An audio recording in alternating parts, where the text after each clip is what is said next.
Hi everyone, welcome to the session on signals and systems. So we started the correlation of the signals. We completed the definition, the types of the correlation. So we also completed the autocorrelation function. So which is your ACF.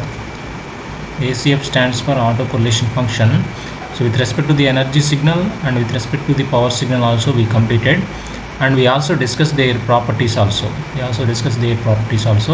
So in this class we are going to discuss the another type of the correlation function, which is the cross correlation function. So we are going to discuss this cross correlation function with respect to the energy signal and with respect to the power signal. This is cross correlation function. So we are going to discuss this cross correlation function with respect to the energy signal and with respect to the power signal. We also discuss their properties also. So in this class we are going to discuss the topic number 5, which is the cross correlation function of energy signals. So this is our topic number 5 under the correlation of the signals. So the cross correlation function. So the cross correlation function, to define this cross correlation function, so let us consider two signals. So one is x1 of t and x2 of t. Let us consider two signals which are energy signals. That means if you calculate the energy of these signals, you will get the finite value of energy. So let us consider two signals. While defining the cross correlation function, we consider the two signals. The cross correlation function is represented by R12 of tau. So correlation of the first signal with respect to the second signal. So it is a measure of similarity between a signal and the time shifting version of the another signal. So that is the cross correlation function. So x1 of t into x2 of t minus tau dt. So here I can use the conjugate for the second signal. You just remember here. So when I am going to take R12 of tau, you just take the conjugate for the second signal. So whatever the signals here I consider, these signals are the complex signals. So these signals are complex signals. So when I am going to write R12 of tau, which is the cross correlation function, so you just take the conjugate for the second signal. So you can rewrite this formula in this fashion also, so that we will get the same result. Integral minus into plus infinity. You just take the time shifting version of the second signal and you take the conjugate of the second signal. So you just take the conjugate always for the second signal when we are going to define this R12 of tau. So you just remember here. So this is the cross correlation function of the energy signals. So both these will give the same result. Both the formulas will give the same results. Now what is the correlation of second signal with respect to the first signal? So how can we define here? So while defining here, so you just take the conjugate for the first signal. Now so you just take the conjugate for the first signal. So x1 of t conjugate. So you just take the shifting of the second signal. So this is the measure of similarity between a signal and the time shifting version of the another signal. That is your cross correlation function. So I can rewrite this formula in this fashion also. So you can take the shift for the first signal and you just take the second signal is as it is. So always while defining this R21 of tau, the conjugate you should consider for the first signal. So this is the correlation of second signal with respect to the first signal. Therefore you just take the conjugate for the first signal. The shift is either for signal 1 or signal 2. You can take either for signal 1 and signal 2 the shift of tau. So both these formulas will give the same result. Now here you should take one note here, that here the cross correlation function, which is R12 of tau, is not equal to R21 of tau. So this is for complex valued signals. If x1 of t comma x2 of t are complex, so complex signals. Suppose if the signals are real signals, so in that case, so if x1 of t and x2 of t are real,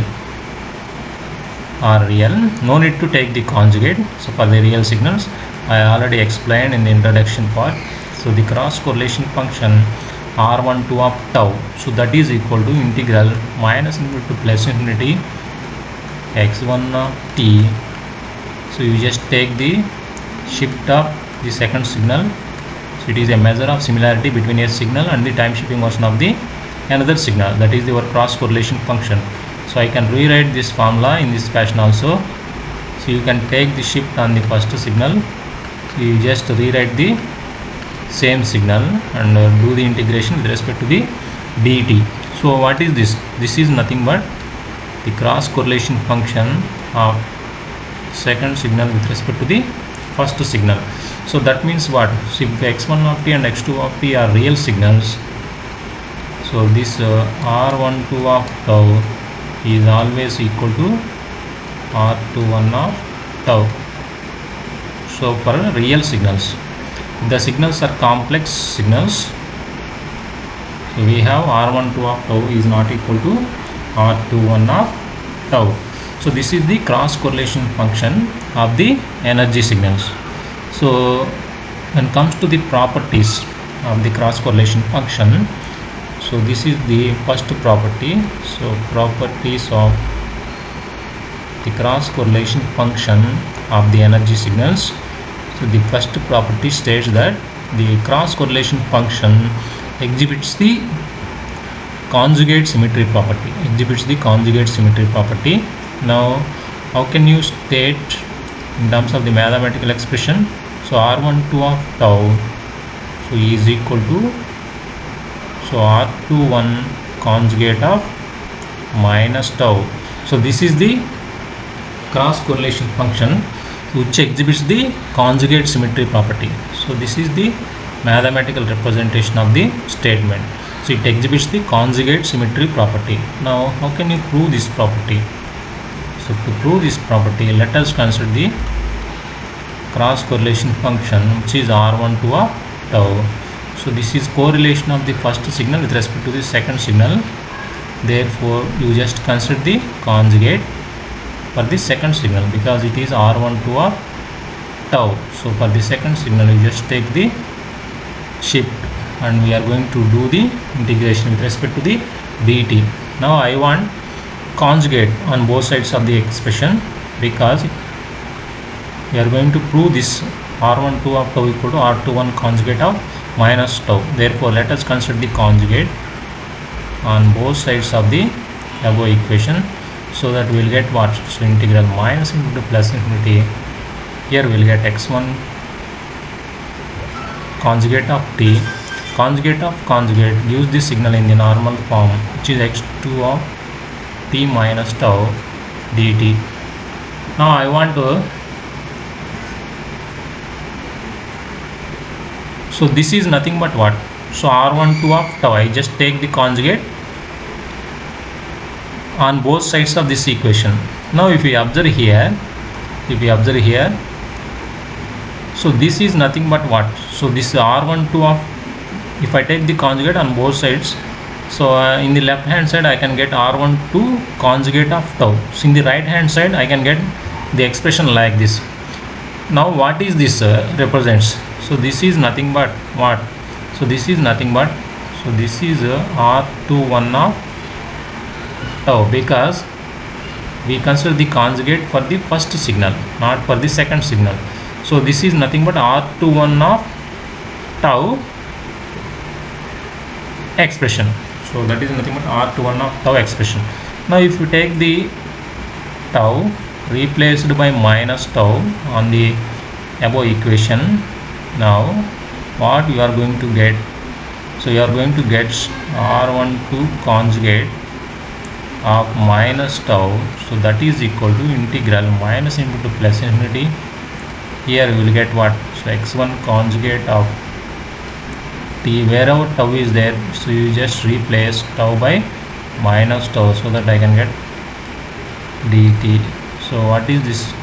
So this is nothing but, so R21 of tau, that is nothing but R21 of tau. So that means what?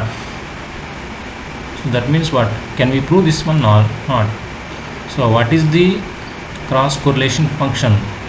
So which is R12 of tau.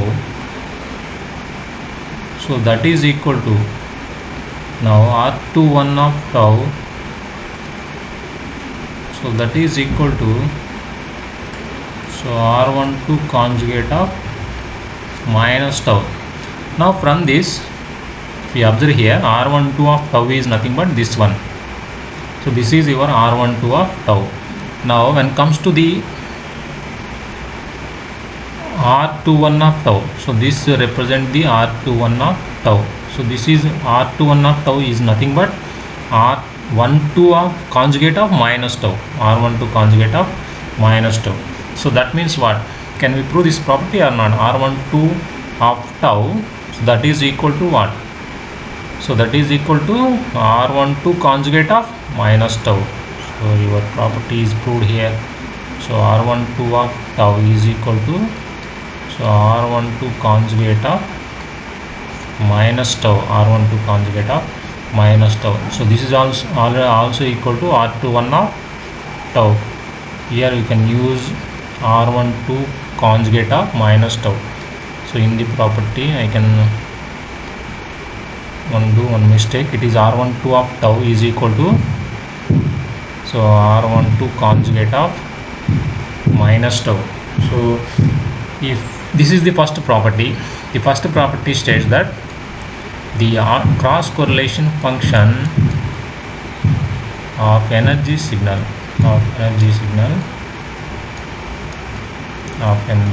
exhibits the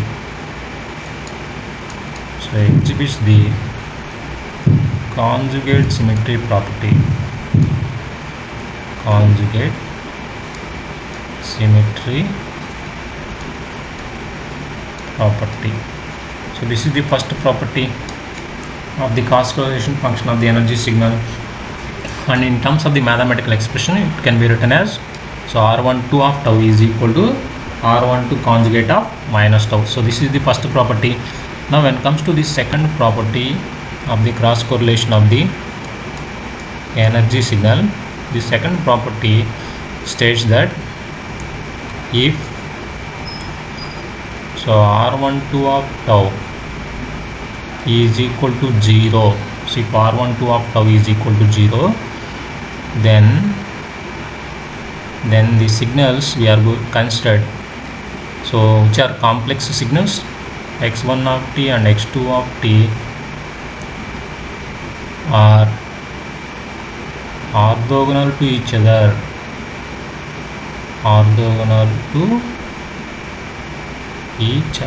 So this is the second property of the cross correlation function of the energy signals. So let us clearly listen the second property.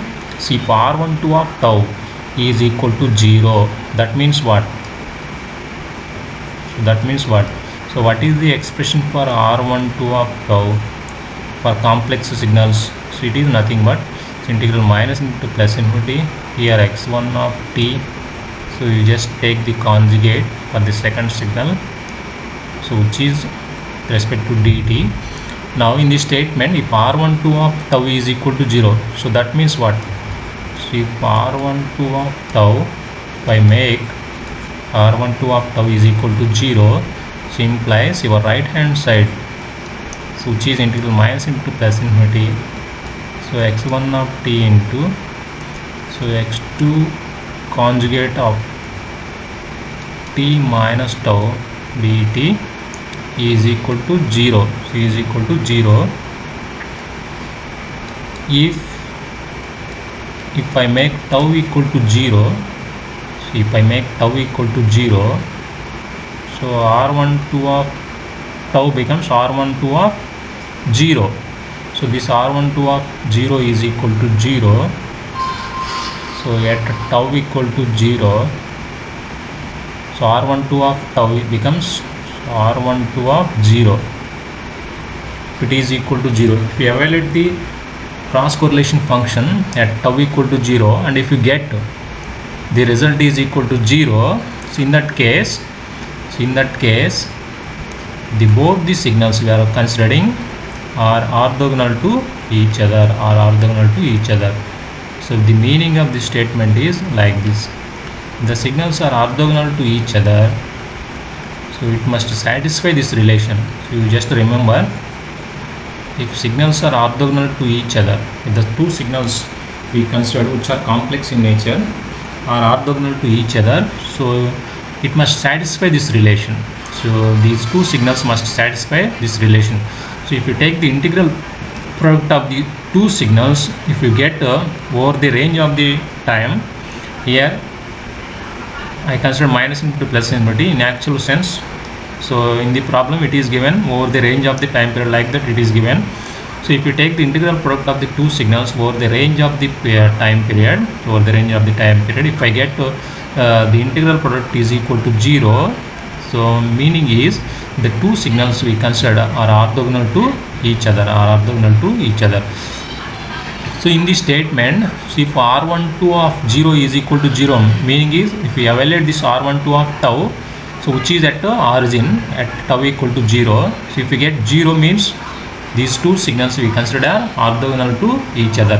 So orthogonality means, so when we pass two signals, so signal 1 is x1 of t and signal 2 is x2 of t through the common channel. So this is, let us consider any system. So when we pass two signals through a common channel, so if we get the same signals,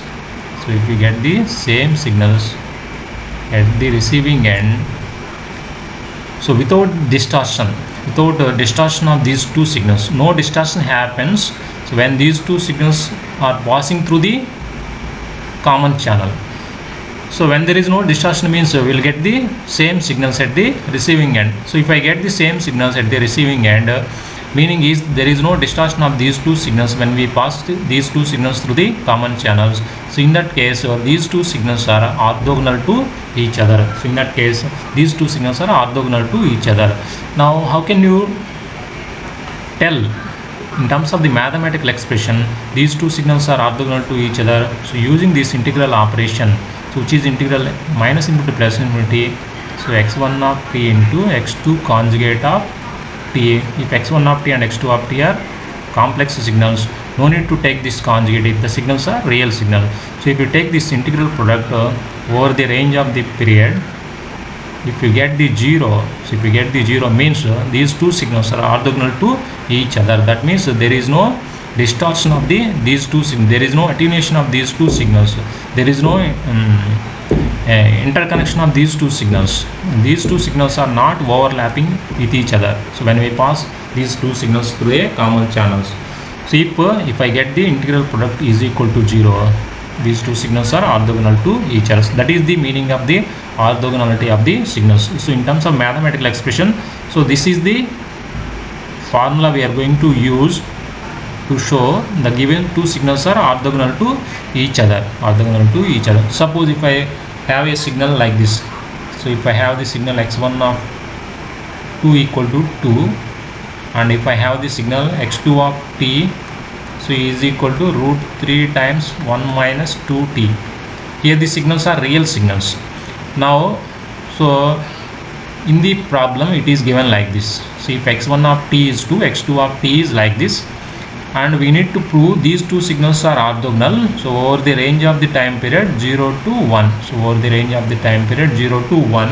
so we are going to prove these two signals are orthogonal signals. That means to prove these two signals are orthogonal signals means we are going to integrate these two signals over the range of the time period. So over the range of the given time, here the given time is what? Here the given time is so 0 to 1. So over the given time, so if you take the product of these two signals, here the two signals are the real signals, no need to take the conjugate of the second signal. So if I get to 0, of this integral product over this range of time period, definitely these two signals are orthogonal to each other. That means when we pass these two signals through this common channel, so without distortion we will get the same signals at the receiving end. That is the meaning of the orthogonality of the signals. So let us check this integral product. So is it equal to 0 or not? So if it is 0, these two signals are orthogonal to each other. So x1 of t is 2, x2 of t is what? So root 3 into 1 minus 2t. So we are going to integrate with respect to dt. So 2 root 3 is constant. So integral 1 dt is what? So t, let us substitute the limits 0 to 1 minus 2 into, so integral t is t square by 2. Let us substitute the results. Integration limits 0 to 1. So we will get what? So we will get 0. Definitely we will get 0. So the result of this integration is equal to 0 means the two signals we considered are orthogonal to each other. That means when we pass these two signals through a common channel, through a common system, so without distortion we will get the same signal at the receiving end. That is the meaning of the orthogonality of the signals. So here when it comes to the second property of the cross correlation function of the energy signal, so if we evaluate the cross correlation function at tau equal to 0, so if you get the R12 of 0 equal to 0, that means it satisfies this relation. Integral minus into plus into x1 of t into x2 conjugate of t dt equal to 0. So if it satisfies this relation, the two signals we considered are orthogonal to each other. So this is the second property of the cross correlation function of the energy signals. So when it comes to the third property, so the third property is a very, very important property. So with respect to the cross correlation function, so which is the correlation theorem. So this third property what we call as correlation theorem.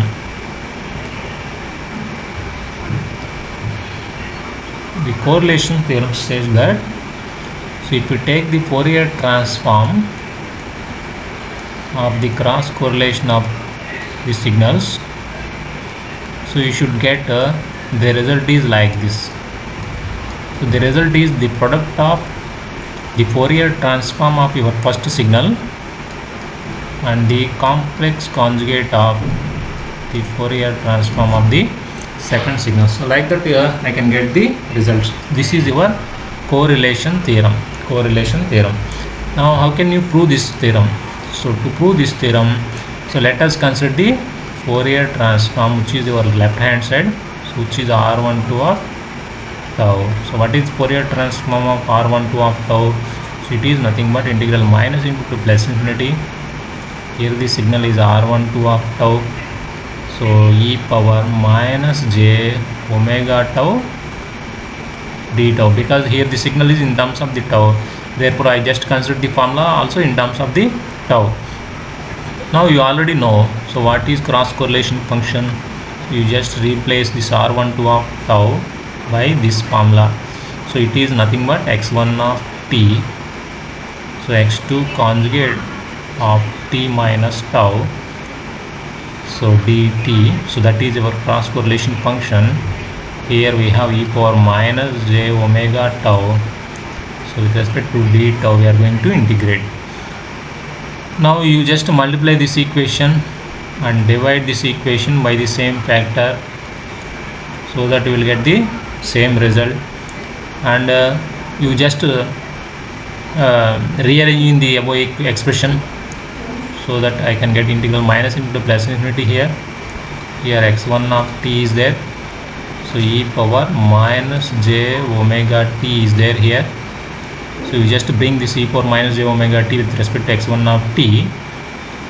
You just do the integration with respect to dt. So that is one function. So when it comes to the second function, you can take integral minus into plus infinity. Here the second function is x2 conjugate of t minus tau. Here we have e power minus j omega tau and e power j omega tau is there. So you just take these two as for j omega of t minus tau. So with respect to d tau we are going to integrate. Now you just observe this expression. So what is this formula? It is nothing but Fourier transform of x1 of t. So it is nothing but the Fourier transform of your x1 of t. And what is this? So I want to bring this entire expression in terms of the Fourier transform. For that you just consider this conjugate for the whole function. So if I take the conjugate for the whole function, so I can get this expression.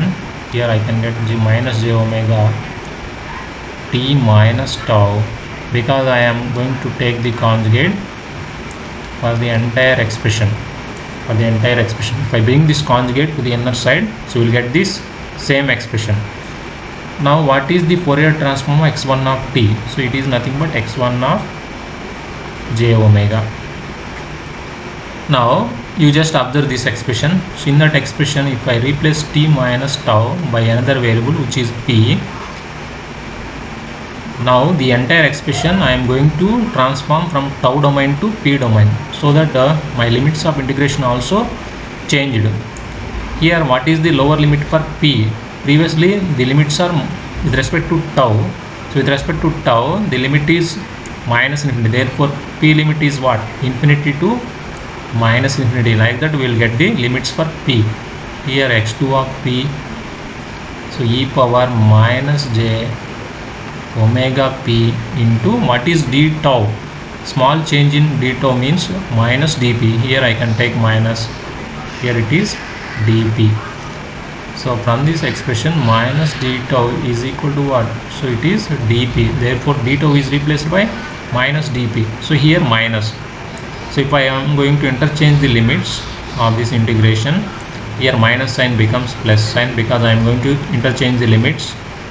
Here x2 of p is there, so e power minus j omega p dp.